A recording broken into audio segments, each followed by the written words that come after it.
সবাইকে স্বাগত আর একটি গুরুত্বপূর্ণ ভিডিওতে। আজ আমি এই ভিডিওটির মাধ্যমে 10টি ইংরেজি শব্দের উচ্চারণ ও অর্থ বলবো, যেই শব্দগুলিতে কে বর্ণটি সাইলেন্ট আছে। প্রথম শব্দটি হলো নি, অর্থ হাঁটু। দ্বিতীয় শব্দটি হলো নো, নো অর্থ জানা। তৃতীয় শব্দটি হলো নলেজ, নলেজ অর্থ জ্ঞান। চতুর্থ শব্দটি হলো নাইফ, নাইফ অর্থ ছুরি। পঞ্চম শব্দটি হলো নাইট, নাইট অর্থ হলো বীরব্রতী। ষষ্ঠ শব্দটি হলো নক, নক অর্থ হলো ঠকঠক শব্দ। এরপরে সপ্তম যে শব্দটি আছে নিট, নিট অর্থ বোনা।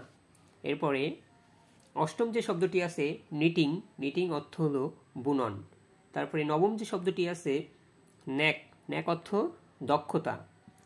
সর্বশেষ যে শব্দটি আছে নীল, নীল অর্থ হলো নতজানু। সবাইকে ধন্যবাদ।